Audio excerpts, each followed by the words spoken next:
전 참 오랫동안 저는 제자 사역을 했습니다. 제가 20년 전에 고등부 사역을 할 때도 제자반이라고 따로 만들었어요. 모든 예배와 성경 공부가 끝나고 밥 먹고 와서 또 모여가지고 제가 성경을 가르치고 우리 토요일 날 하는 말씀 묵상을 가르쳤어요. 고등학생들한테. 그래서 정말 고등학생을 50분을 기도시키고 기도지도를 했어요. 그때 정말 그 청소년들이 아주 뜨겁게 주님을 경험했어요. 그 중에 많은 친구들이 전도사가 되기도 하고 찬양 인도자가 되기도 하고 또 청년부를 또 열심히 나가기도 하고 그랬어요. 오랫동안 제자 사역을 했습니다.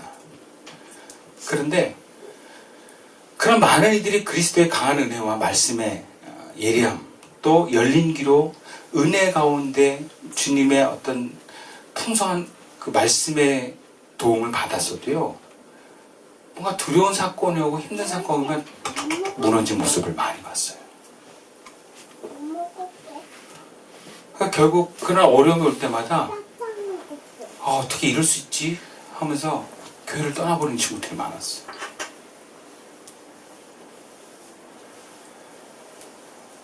그래서 주변에는 뭐라 그러냐면, 목사님 이제는 제자를 대상으로 하는 사역이기보다 원래 교회는 무리가 있지 않습니까?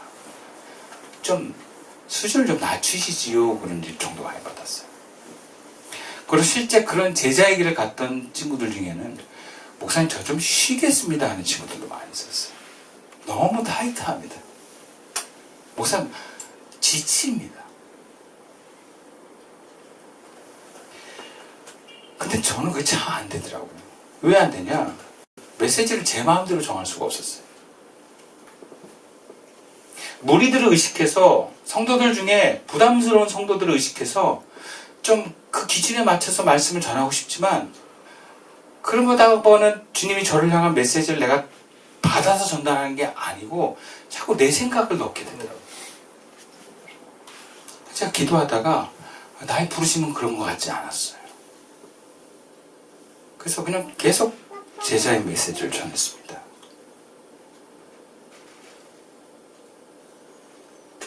근데 참 많은 친구들이 떠났어요. 그러다 보니까.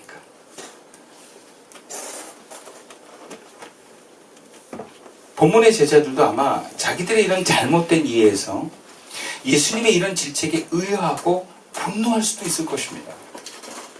무서운 걸 어떡하냐고. 안 믿어지는 걸 어떡하냐고. 오히려 다른 시선으로 보면 정말 이들 자신이 제자라는 정체성이 여전히 아직은 형성되지 않은 걸 볼 수 있어요. 근데 예수님이 지금 계속 얘기하시는 것은 무엇이냐? 나는 메시아라는 것입니다. 그리고 이제는 너희들이 나를 메시아로 알아야 된다는 거예요. 근데 제자들은 그렇게 생각 안 해요. 우리는 더 확신이 필요합니다. 더 많은 기적이 필요합니다. 더 하나님이 우리에게 하나님 되심을, 예수님이 하나님 되심을 증명해 주셔야 우리는 당신이 하나님임을 믿을 것 같습니다 라고 얘기하는 것 같아요. 근데 예수님은 뭐라고 하십니까? 이만하면 너희들은 알았어야 된다. 이만하면 너희들은 지금 두려워하지 않아야 된다는 거죠.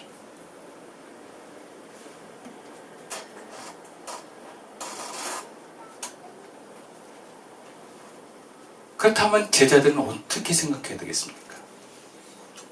자꾸 자기 인식을 바꿔야 돼요. 나는 이제 누구인가? 물론 예수님이 질책하고 혼냈다고 탈락되는 건 아니에요. 그 이야기를 듣고 그 두려움을 느끼면서 제자들이 나아갈 방향은 바로 내가 아직 부족하구나. 근데 내가 여기서 머물지 말고 더 나아가야 되겠다. 자기를 고치면 돼요. 근데 어떤 사람들은 자기를 바꾸기 싫어합니다. 그래서 논리적으로 따집니다. 그래서 다 예수님이 잘못했다. 여기서 우리가 두려운 건 당연하다. 예수님 다르게 말씀하셔야 됩니다. 그래서 수준을 다 같이 낮추는 쪽으로 주장하는 분들도 있어요. 이거 틀린 거 아니냐 하면서. 근데 정말 주님의 부르심 받은 사람들은요, 자기를 고쳐나갑니다. 왜? 내가 예수님의 시선에 나를 맞추려고 하기 때문에 그래요. 여러분, 예수님의 제자는 어떤 사람들입니까? 결론적으로 얘기하면 예수님의 제자는 하나님의 제자입니다. 다른 사람들과 다른 사람들이에요. 이 다름은 어떤 위치적인 다름도 있지만 책임의 다름도 있는 거예요. 그리고 받은 혜택에 대한 다름도 있는 거예요. 이미 우리가 하나님의 은혜를 경험하고 말씀을 배운 것이 하나님의 특별한 은총이라 말하는 그 순간부터 우리는 그만한 책임을 요청받고 있다는 사실을 아셔야 됩니다.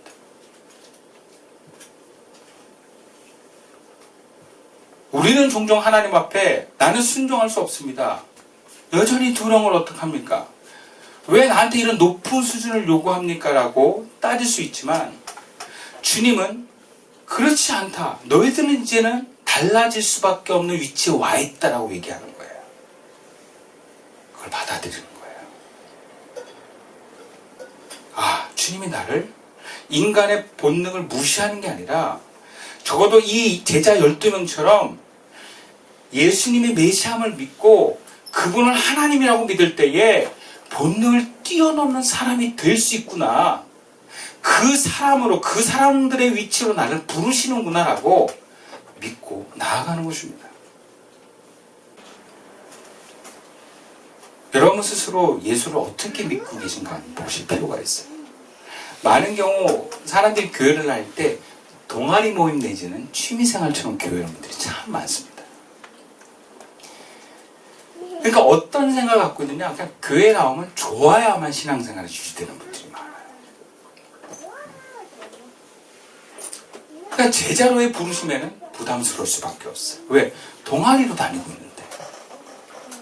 근데 여러분, 성경을 보고 말씀을 보면서 예수님의 제자로 부름받은 사람들은 인생을 거는 사람들이었어요.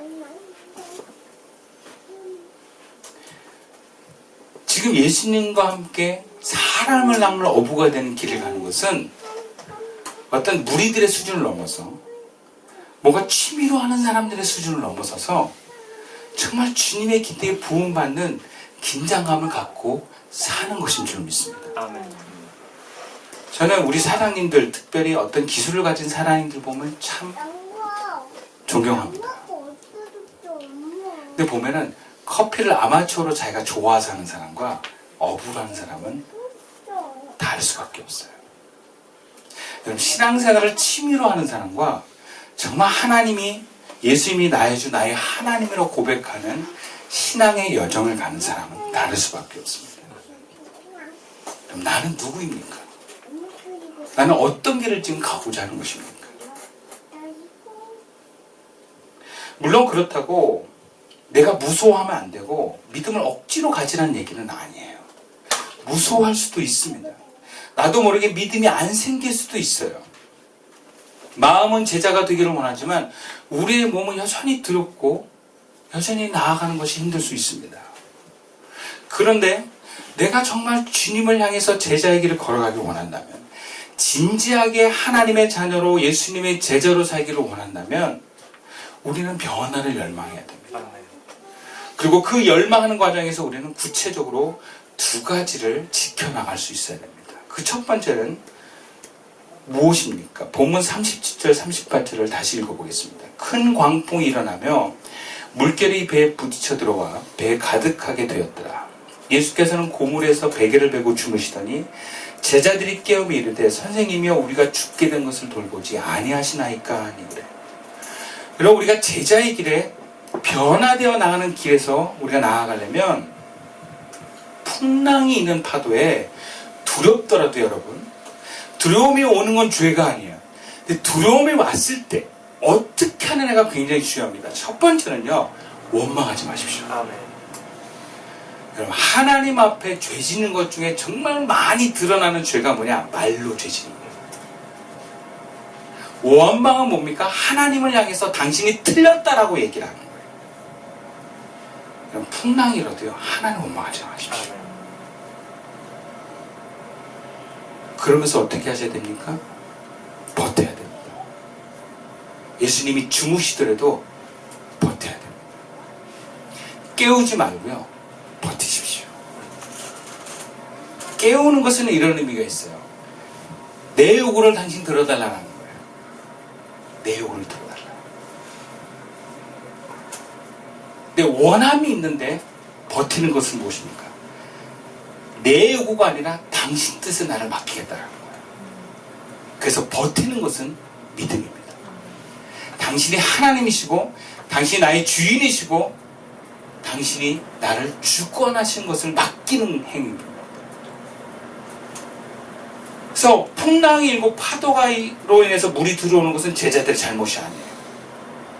예수님은 풍랑과 파도를 비난하지 않으셨습니다. 제자들에게 예수님이 지책하시는 것은 두려워하는 것에 대해서 예수님을 불신했기 때문에 지적을 하는 거야. 흔들어 깨워서 이 상황을 우리 뜻과 우리의 바람대로 바꿔달라고 하는 이 요청의 수준을 보인 것에 대한 지적이에요.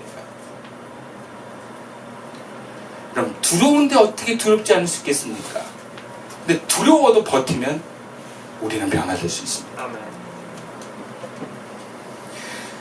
그러한 풍랑이 있는 상황에서도 주무시고 계시는 것 같아도 버티는 것은 사실은 신뢰입니다.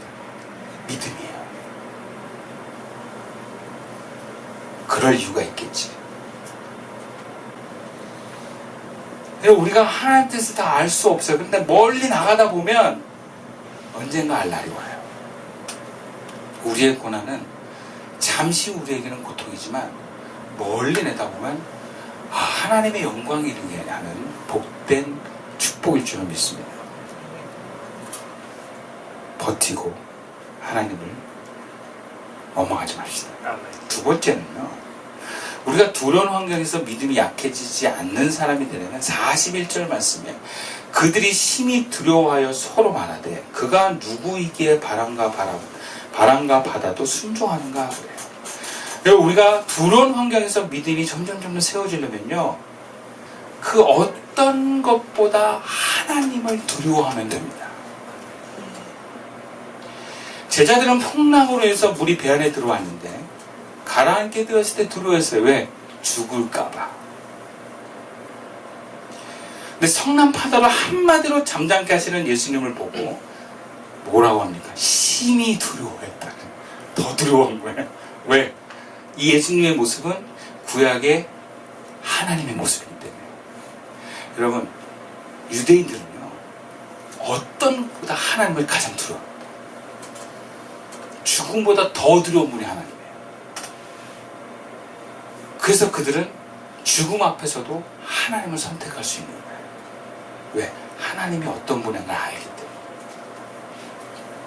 예수님도 이런 말씀을 하십니다. 마태복음 10장 28절 말씀인데요. 몸은 죽여도 영혼은 능히 죽이지 못하는 자들을 두려워하지 말고 오직 몸과 영혼을 능히 지옥에 멸하실 수 있는 이를 두려워하라. 누굴 두려워하라고요? 하나님 두려워하라는 거예요. 나를 죽이는 사람 두려워하지 말고, 몸만 죽이는 세상 사람들 두려워하지 말고, 영원히 나를 지옥에 보낼 수 있는 하나님을 두려워해라. 여러분, 하나님을 두려워하는 것은 잘못된 게 아닙니다. 시편 33편에 보면 하나님을 두려워하는 것은 하나님께 자비를 구하는 것과 동일하다라고 얘기를 합니다. 말씀이 있어요. 다르게 말하면 하나님을 두려워하게 되면 어려운 환경과 인간의 어떤 한계를 두려워하지 않게 됩니다. 제자들이 예수님이 이 구약에서부터 그들을 경험하고 들었던 하나님이라는 사실을 그들이 알고 믿었다면 예수님을 하나님으로 두려워했을 것입니다. 그러면 그분과 함께 있는 공간에서는 죽음도 두려워하지 않을 수 있는 것입니다. 나중에 제자들이 성령을 받고 예수가 하나님이라는 것을 그들이 깨닫고 믿고 경험할 때 어떻게 됩니까? 순교하는 거예요. 죽음을 두려워하지 않고 다 죽었어요, 제자들이.